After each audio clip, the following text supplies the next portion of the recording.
All right, I'm going to call this meeting to order at 1:32. Let's start with introductions. I'm Dana Trey with the Sonoma County Transportation and Climate Authorities. John Gaffney with the Golden Gate Bridge Highway and Transportation District. Jessica Alcazar, Sonoma County Mobility Manager. Jeffrey Maxey, resident writer, Sonoma County. Adam Garcia, Sonoma County Transportation and Climate Authorities. Colin Toma, Disability Services and Legal Center. Steph Britt, SCTCA, and I can read the names on the Zoom. And Angela Conti, Community Advisory. And I don't see any members on Zoom. Do you see any, Dawn? Oh, sorry, didn't see you.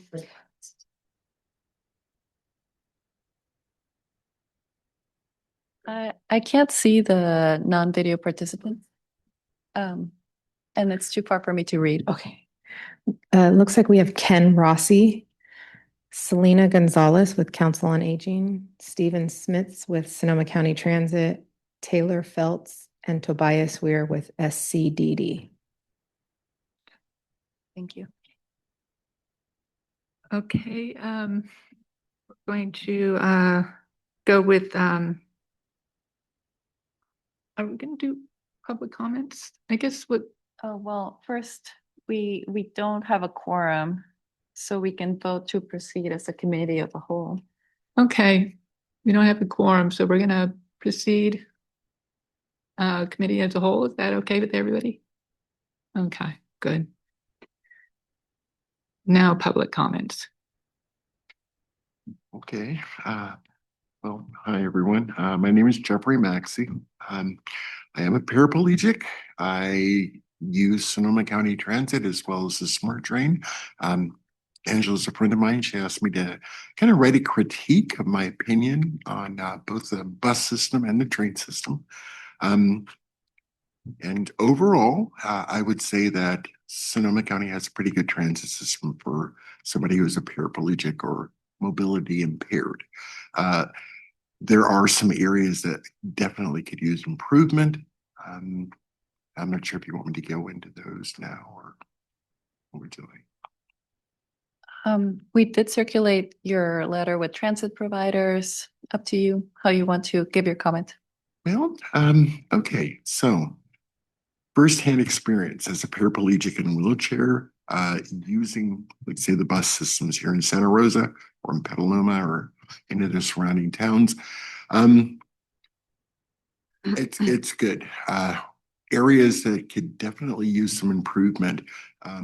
Your driver's knowledge with their equipment. Equipment that has been regularly maintained, could use, some updating.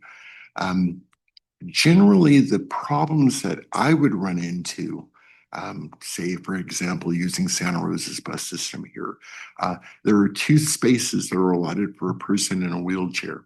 And I've run into, on more than one occasion, waiting for a bus, half an hour, bus shows up, those 2 spaces are occupied, which means that I'm not riding a bus and I've got to wait again for the next bus and hope that I don't run into that problem again, which I have.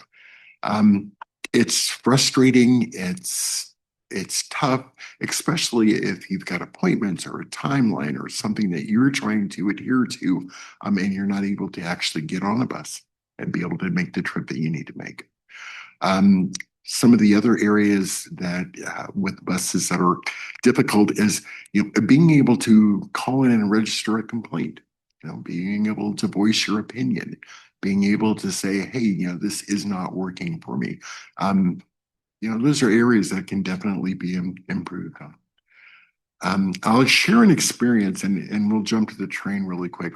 So as far as trains go, and I've had the great fortune of using public transit all over the United States and all over the world, actually. And as far as train systems go, this is one of the best that I have seen around. You guys do a really good job with trains here. problems that you run into, and I'll give you an example. I had to take a trip from Santa Rosa down to Petaluma, at the downtown train here. Halfway between Santa Rosa and Roanoke Park, the train hit and killed a homeless person on the tracks. Okay, that in itself was a travesty. But sitting in the train for 2 hours, waiting for them to figure out what to do in terms of evacuating, that was really, really frustrating. And it was really nerve-wracking, especially since the conductors and the train folks that were there had no idea what their evacuation policy was. So you're on a platform that's raised. I'm in a wheelchair. There is no immediate access. What do we do? And they didn't know. So we sat there for 2 hours, and the train, fortunately was able to go down to Petaluma where we were off-boarded. But it's situations like that that are areas that could definitely use improvement. Definitely use improvement. But overall, the train is good. I have no problem going from Santa Rosa down to Larkspur. And I feel comfortable getting on the train. Normally, if it's not heavy commute time, there are great spaces for people in wheelchairs. During commute hours, it's a little catch and go. Most people are pretty friendly and will give up a space knowing that a person in a wheelchair needs to occupy that area. But with bikes, with other wheelchairs, with heavy passengers, it can be a little cumbersome, and that's generally what I've come across. So if I was grading it, A being excellent, F being failing, I would say that the train systems here run about a B, which is pretty good. The bus systems, I would give a C, bordering on a D, because there are some definite things that need to be done. Wow. Public opinion.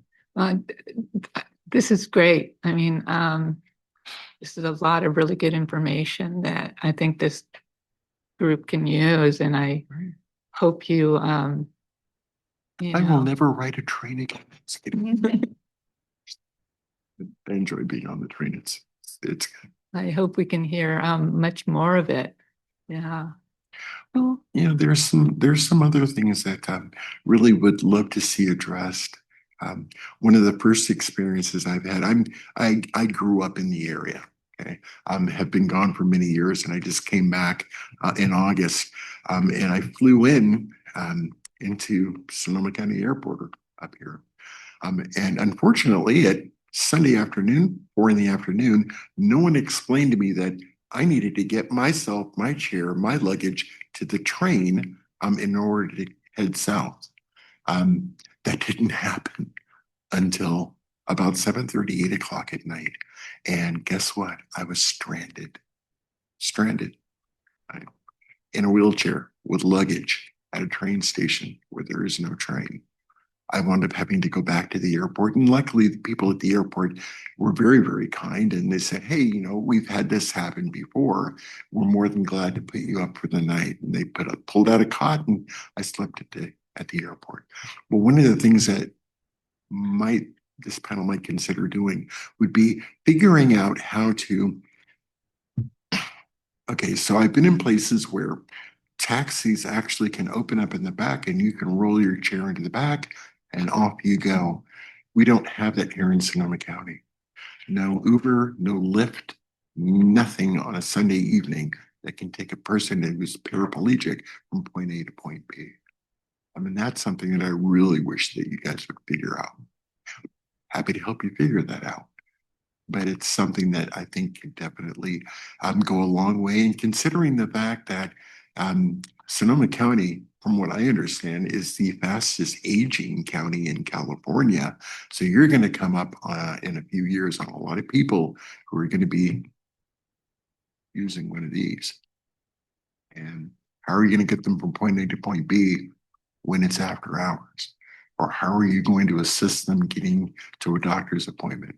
Now in Petaluma, you've got Lumigo, which is really nice. And I have used it on several occasions. Great drivers, great transport. When you can get it, and when it's within the area, service area that they have. If you're looking at me, when living in sort of central Petaluma, needing to go to Petaluma Healthcare, which is in North Petaluma, Lumago doesn't go there. Paratransit does. However, you have to register with Paratransit and you have to kind of meet their qualifications. So I don't know. I think there's a lot of room for improvement, a lot of ideas that personally we can come up with that would really assist both disabled persons and the elderly in getting where they need to go in a clean, orderly kind of fashion. Anybody have questions? Because we've got answers. I'm sorry, I came in a little late, so I don't know the whole context, but my name's Yuri. I'm with San Jose City Bus. I help manage the Paratransit for the city. And two questions. One was you in your just most recent comments, you were saying that Paratransit, you have to register for it. So I'm curious as to what would be the downside, or just help me understand from your perspective, like the downside to using paratransit to get to like your doctor's appointment. And then the second question was around the airport. And I know I don't see anybody from Sonoma County here, but I think if there's a lot of downsides to not being able to realizing that you're at the airport and you don't have a ride. But I think theoretically, if you had known, paratransit would have been able to pick you up at the airport if that was something that was pre-planned. Right. Unfortunately, I didn't know. Yeah. And I have not had the great opportunity of actually using paratransit, so I have to kind of default to that. I don't know it as well. Mhm. Give me a week and I will know more. So you didn't use paratransit from the place that you lived in any prior locations? Yeah. Yeah, unfortunately, I have not had an opportunity to actually use paratransit. I have seen it, all over the place, and I've heard very good things about it. I just have not had the personal experience of having ridden on it. Right. Okay. No, What I have, so the vehicles that they do use, and I had this experience the other day. I was in Petaluma and I was needing to take, I think it was the 11, and it was early in the morning. And I was at the Petaluma Transit Mall, and one of the buses showed up, and it was a paratransit vehicle. The driver went to go and get to assist me getting on. He couldn't get the equipment to work. It just wouldn't come down. It was stuck. So I wound up having to again wait for another bus to come. So it's things like that that are a little I mean, I get it. There are going to be those times when equipment fails. Okay, right. But I think that there needs to be a better backup when that happens. And I haven't. My experience has been that it's not there. You're waiting, as they would say in the old country, your ass out. And it's kind of hard, especially if you've got to be someplace. Yeah. So I understand. So I think it is definitely the concern around. I mean, even if you're using public transportation or paratransit, having a backup is like being able to take an Uber or a Lyft, or that's part of using public transportation is you have to have multiple options, right? And it's problematic in this area that we do even not if you have. came up with an idea of instead of having a bus where you've got 2 spaces for wheelchairs, how about alternating the service so that you've got a bus that comes maybe every hour or every 2 hours that's got 4 spaces? Pull some seats out, make it more readily accessible for somebody in a wheelchair, because it really is, it's hard when you have to be somewhere, you're relying on public transit and those spaces aren't available for whatever reason, being occupied by, another person. Well, you can't very well say, well, hey, you know what? I'm more important than you. Get off let me go in. So I don't know. I think there are ways to come up with some solutions that would work.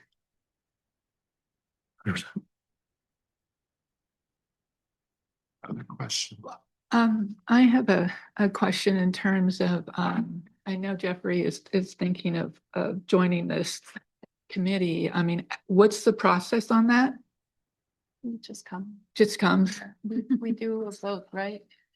Yeah, if you wanted to become a member of the committee, that would be something that, I mean, these meetings are always open.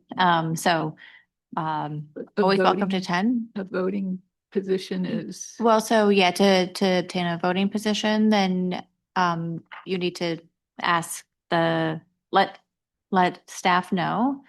At least a couple weeks ahead of the meeting, and then that way staff could prepare a report for the committee to vote on. And if I remember, you have to attend one meeting and then the second meeting you become a member after we voted on it, right? That, yeah, there is some.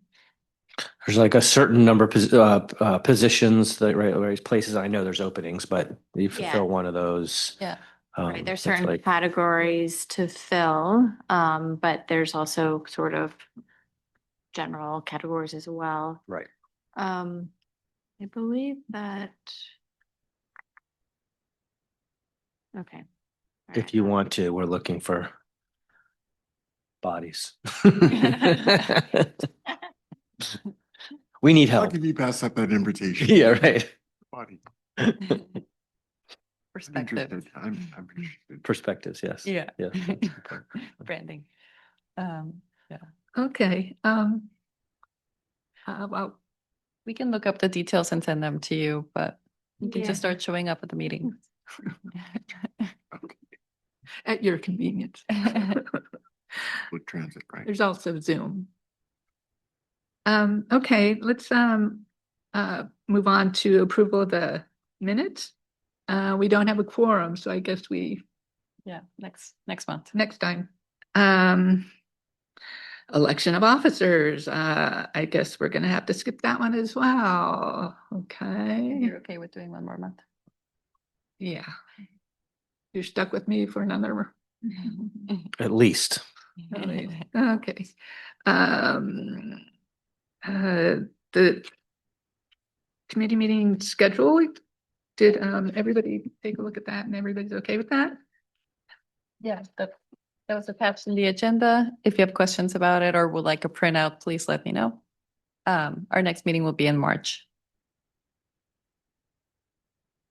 And it's just for Jeffrey, it's every other, not every month. Mhm. And we have a pathways demo discussion. All right, and that's me. So once again, Adam Garcia with Sonoma County Transportation Climate Authorities. I'm here to give you a presentation about a new tool that SCTCA has access to explore travel behavior across Sonoma County. I'm going to be sharing my screen quickly, but just to give you a quick overview,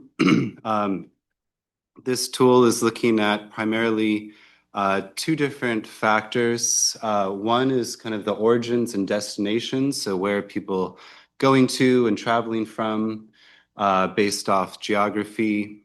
And then secondly is looking at average daily traffic volumes on roadways. So the tool is called Open Paths. Let's see if that pops up. Great. So here's kind of a starting screen that we're looking at.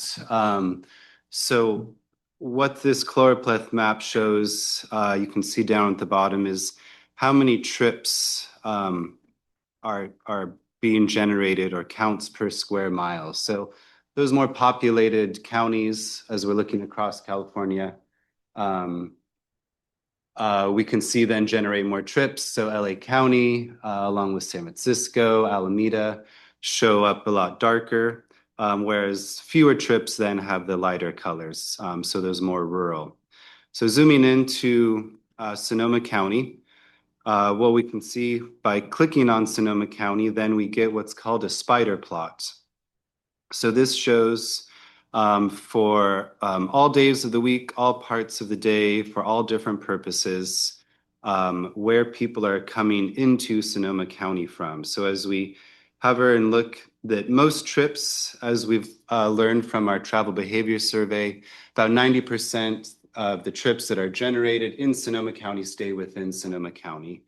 As we go down the list, we see that coming up second is Marin County, and then San Francisco County as the next major incoming trip origins.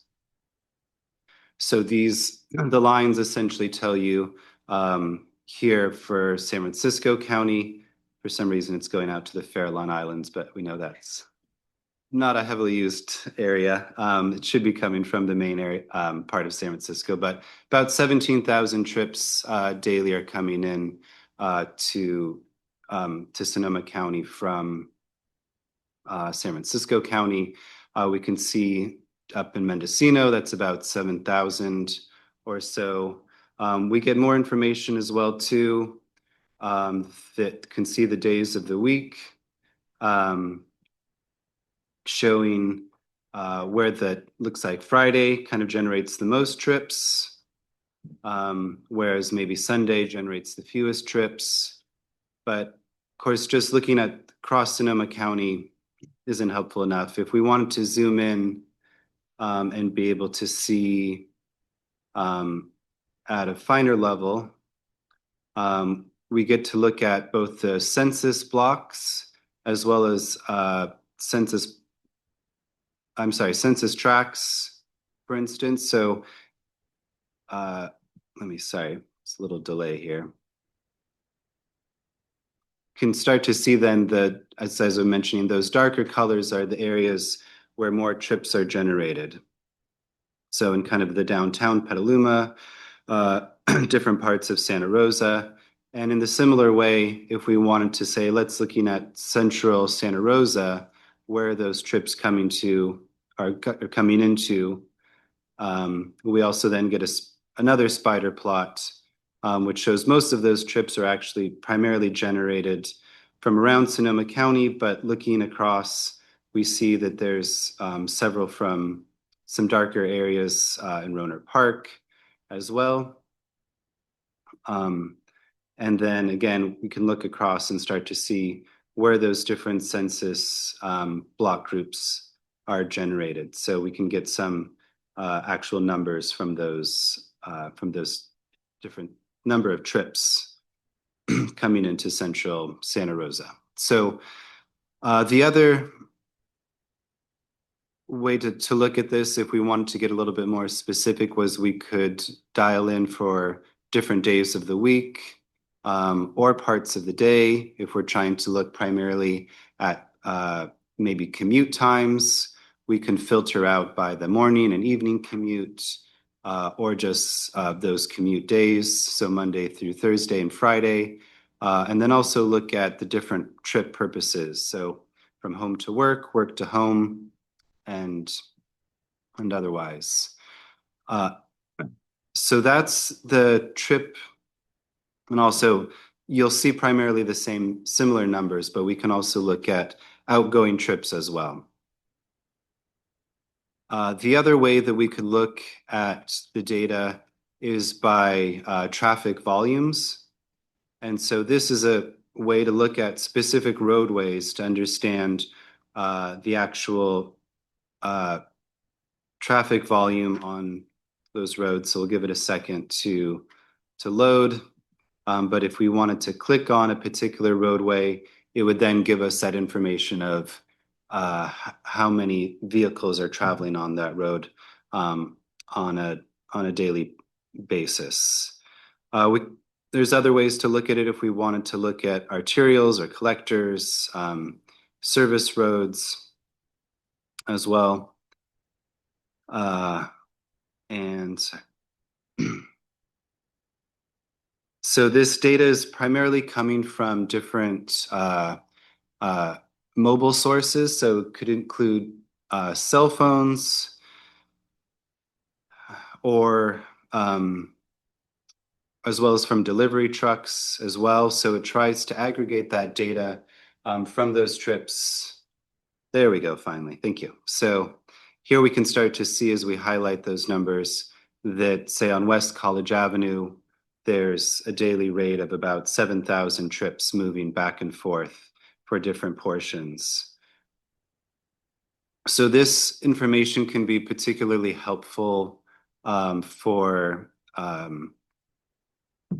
in some ways, for the roadway volumes, for doing different types of street improvements, understanding what's the vehicle volumes, what types of facilities are needed. If we wanted to put in, say, pedestrian or bicycle facilities, knowing the traffic volumes is really important, so you can put in the appropriate protections. So for instance, for a high traffic corridor like Santa Rosa Avenue, different methods could be improved upon than just a simple crosswalk, but say some type of more flashing signals that either overhead or what have you, to be able to really make sure that, given the traffic volume, that those facilities would be needed to upgrade it to make sure the number of drivers can be appropriately notified for people walking or biking or rolling across the street. The other way, just to jump back real quick to the origin destination matrix, this has also been helpful for transit planning. So as you're planning for new transit stops, for instance, SMART has been looking at this as some supplementary data for their new stops up in Cloverdale, to know, where are people coming to and into Cloverdale, so they can plan appropriately for those facilities.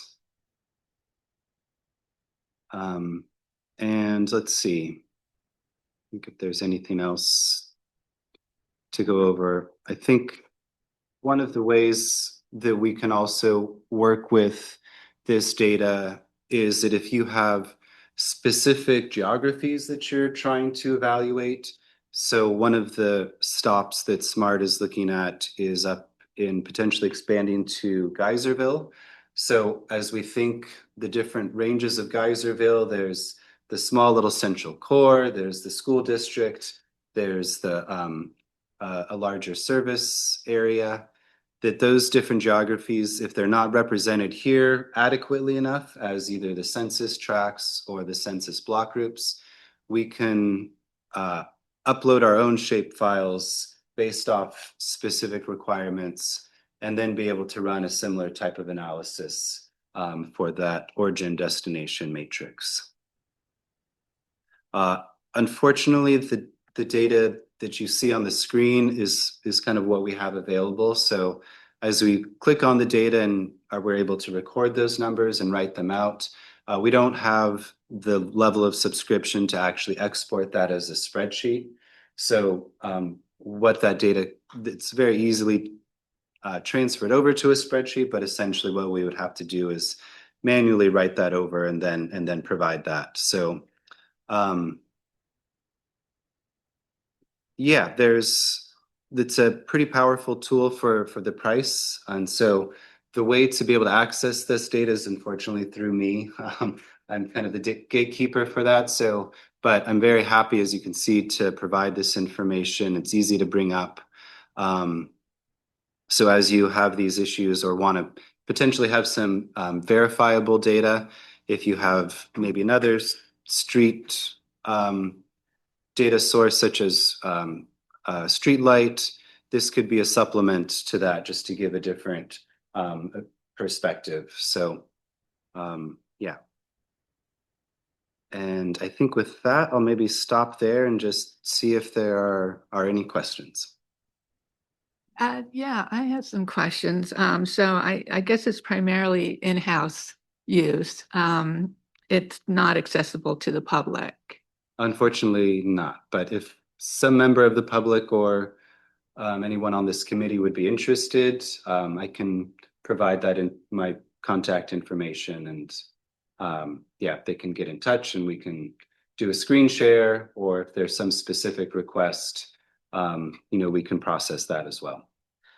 I'm wondering if you're thinking about possibility of even a subscription access. I mean, I don't know how many people would be interested in it, but it'd be, kind of a nice sort of. Yeah, I think we would love to. Unfortunately, it's somewhat cost prohibitive at this point. Yeah, there's not a great way that we have at this point to be able to share the login information. But I'm one of the thinking things for that we could, businesses and things like that. Yeah. yeah, no, agreed. Another way that we could potentially think about sharing some of this information is that there are kind of a handful of examples. We could share some of the results of that online if there are popularly requested items, or even sharing some of our research online. We have some online data sharing platforms on our website, so this could be a great way to at least show the results, if not the actual live tool. Yeah. Great. And other questions? Just to point to that, because there is the travel demand model, that the report that's on SCTCA's website. So that's available to the public. So I'm wondering how different are the results from this than that previous study? Have you been able to compare them? You mean the travel behavior study? Yeah. Yeah, they're coming up pretty similar. So that's a very accessible tool to the public and anybody, because I'm looking up here and I'm seeing a lot of similarities. I mean, it's mostly around the one. I would obviously have some fun with this, as you are, and you're showing it off to us without actually giving. No, I'm just teasing. But I don't blame you. I blame SCTCA. But anyways, on that study also kind of reveals that 101 corridors, where most of the traffic is. You got Sebastopol is a little bit of a darker blue. You got the kind of the obvious zones. Right. And I think maybe the main difference is that the Open Paths patterns program just gives a much greater level of granularity. The travel behavior survey is really looking kind of at that jurisdictional level. So if it's really helpful to zoom in on an area, say if there's a new development, or like I was saying, some transit planning, that could provide just a little bit more insight, I think, than what the travel behavior survey would show. You were saying that currently you're not able to export it to CVS. Is there plans in the future to be able to pull those numbers and export them to spreadsheets? At this point, I believe we don't have funding. There's this little new export button that's grayed out right here. So it has the option, but it's, I don't know, $15,000 that we don't have essentially or more to be able to get that option. But what I would be happy to offer is that if we wanted to export this, say, can I get the results from census block group, whichever this one is, I just saw it for a second, 001002, I can then copy this information down and say, okay, here's the number of trips coming from the surrounding census blocks. We could do a screenshot of this and then export that information as our own kind of self-generated CSV. Yeah, we could probably do workarounds, like there's a grant application coming up, maybe the ATP, and we can email you and ask you for the data specifically for a corridor. Exactly. Yeah, that could work. It's a great example, Steph. Yeah. I'm wondering on the travel behavior study, you said, does that give real-time data on traffic? I'll defer to SCTCA on it. I mean, I think the answer is no, but. Okay, so no public access there. No, it gives snapshots over several years. So our most recent addendum shows, I think it's 2017, 2019, and 2022. So you can see a little bit of pre-pandemic and coming out of the pandemic. We're going to be scoping an update to that for in the coming few months. We'll be sending some information out to try to start a process to get that data updated. So we've have 2 reports online right now and that are available, so you can kind of see those snapshots. But again, they're at the jurisdictional level. So if you want to actually look at that neighborhood scale, one of the things that we could do here is look back to 2019, 2022, 2023. So they had a little hiccup, as we all did during the pandemic, but I believe from here on out, it should be updated on an annual basis. Yeah, because I'm thinking, wouldn't it be nice to have a system that the public can check in and see where there's so much activity, they can avoid trying to take a bus or a train or something at a particular time that's outside of the normal commuter times, especially if you have unexpected delays that come in, such as Jeffrey's experience with the person being hit. This tool, you're talking about real time for this tool in terms of knowing when to take the vehicle, but is that what you're saying? Yeah.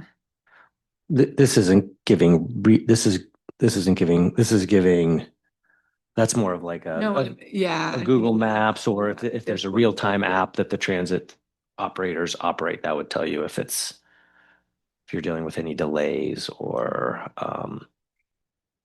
any changes of service, or and even those, usually it's going to be like on, I don't know, how do John, how do you guys publish real time like traffic events for train? I mean, we have an alerts on our page, or it goes to, I mean, really the transit app is, we push stuff out on the transit app. Google does it too. Yep. I was going to say that too. Yeah, Google or the transit app are going to be your best bets for like a real time event like that.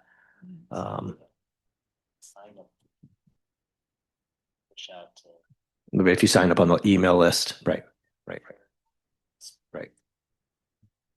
But other than that, yeah, transit app, anything we have with our GTFS feeds. Right.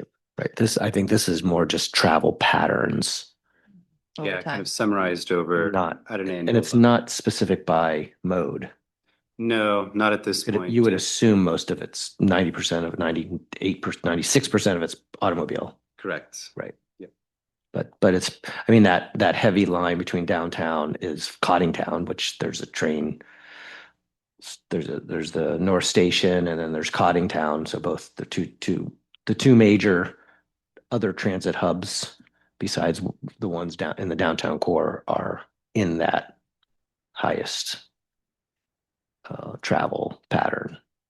Yeah, that's great. Yeah, I love data, and it just gets me thinking about how can we right expand and utilize it. And so thank you, Adam, for bringing this. Yeah, I think from a transit perspective, like I mean, I think you were talking about smart using it for stops. I think from a bus perspective, I would think it's more like, where are we not serving in terms of the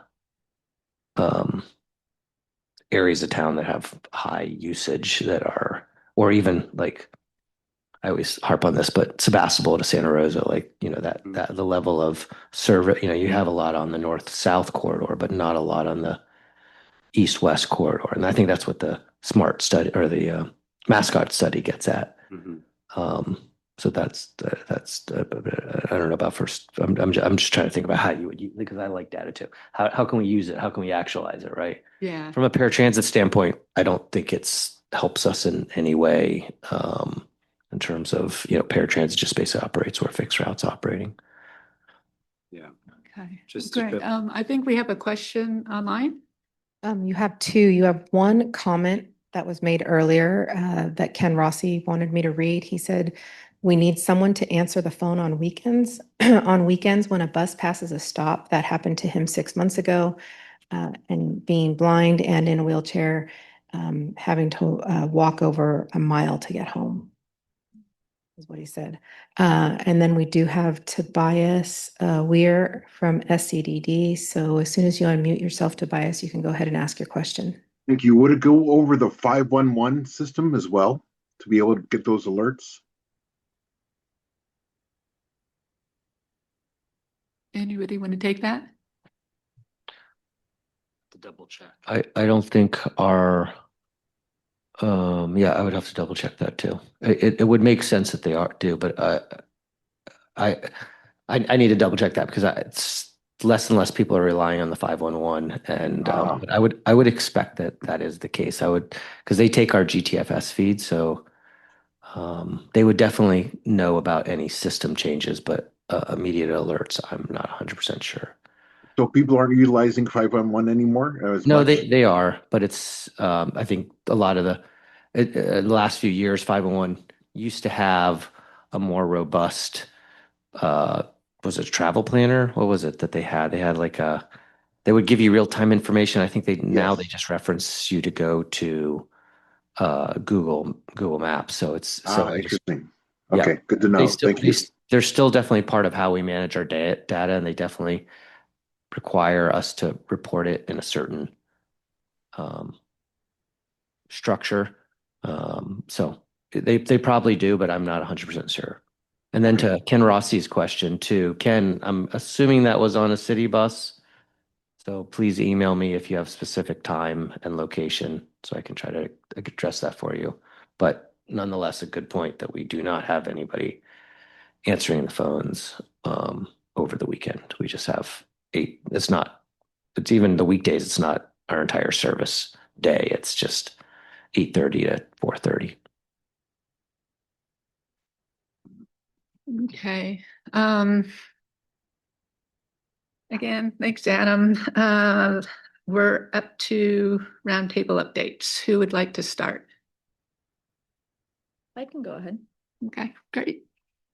So when I spoke to Kathleen, she wanted me to give just some like an example or a few examples that we've seen trending with the calls that we're getting. And for those of you who don't know me, I'm the mobility manager.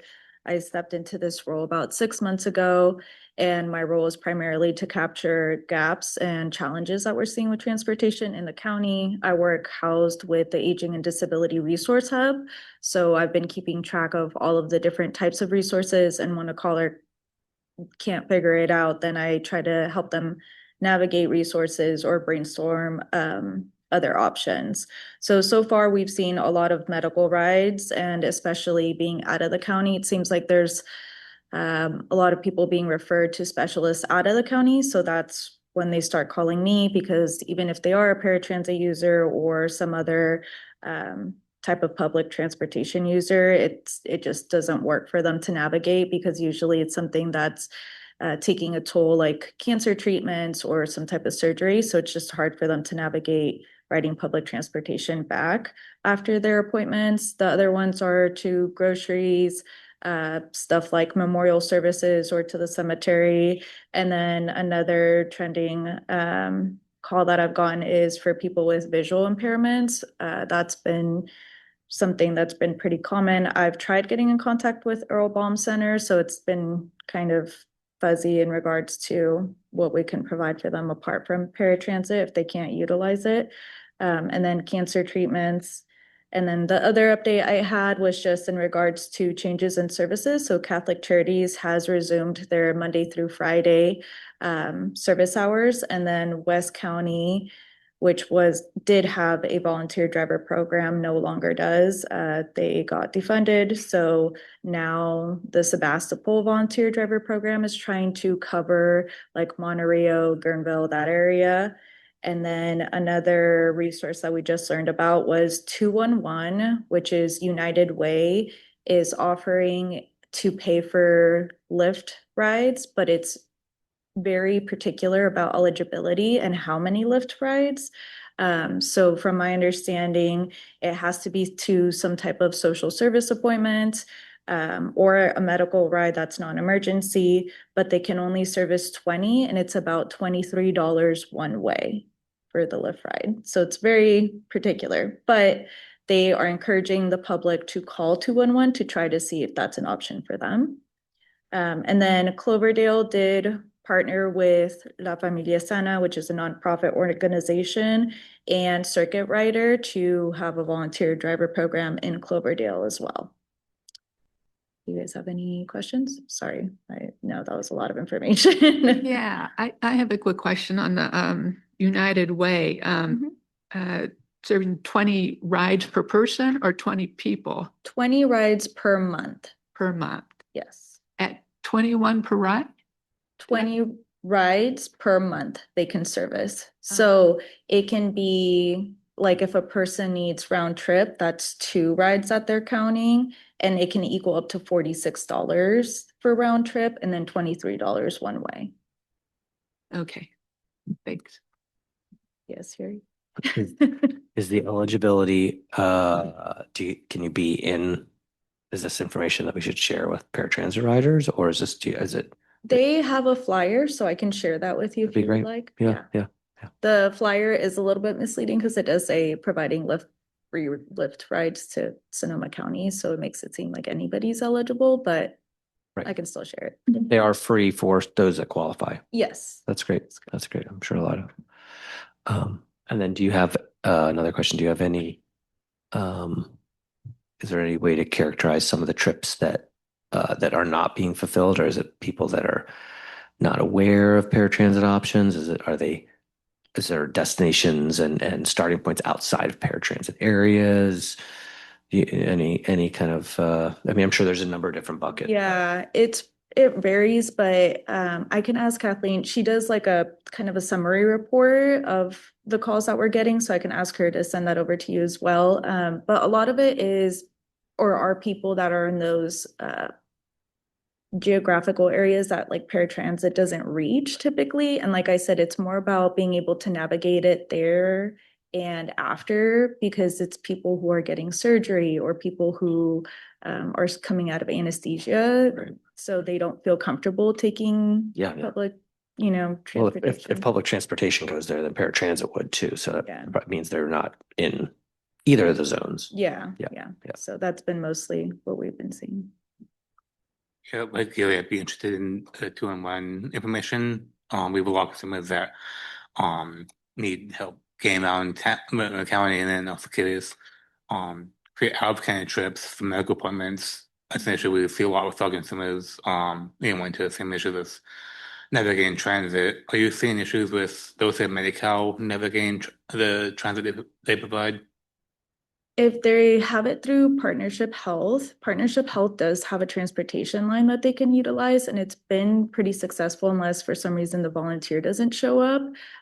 But I have that information, so if you're more than welcome to connect with me as well for that information. The only time that I am seeing some issues is if they have like Medi-Cal with Providence, because even Kaiser Medi-Cal does have transportation options. So, yeah.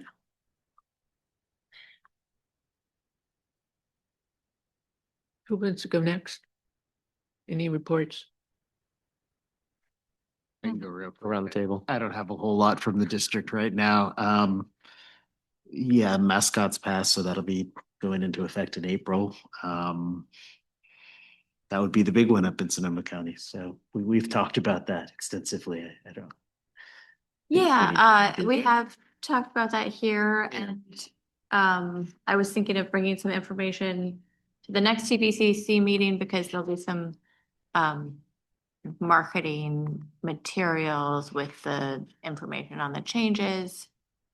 Should be ready next month, so.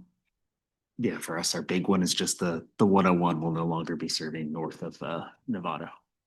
So yeah, that's us. So that means that it's this 172 and it's like, I don't know, like 8 trips a day or something.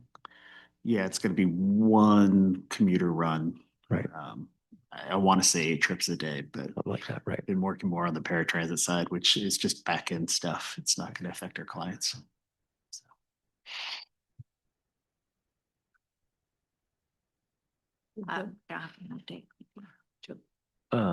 So Yuri Kozlin with City Bus. I don't have a lot of updates either. Paratransit ridership's up. What else? What other updates do I have? We extended the Oakmont service for another year, so just trying to that ridership's been going down, partly because of just the investment and just kind of marketing that Oakmont community's done. So we're trying to see if we can maintain that service. Yeah, ridership's good. Vehicles, we have 6 new battery electric Gilligs that are on site that are not quite in service, but they'll be in service the next month or two. Yeah, generally speaking, everything's going pretty well. Sounds like everybody took the holiday season seriously. Yeah, I think that's a fair assessment. Yeah, we have some. There's a few planning. I think we're doing some fixed route planning in the 2026. There'll be some reports at future meetings about that. But yeah, I'll leave it with that. We'll leave the heavy lift for later on. So that's all I have. Yeah, no updates at DSOC, just, keeping an eye on what's going to change with Medi-Cal, in the summertime. I'm sorry. No. Future agenda topics is going to be the mascots update and also master plan for aging update. So looking forward to those.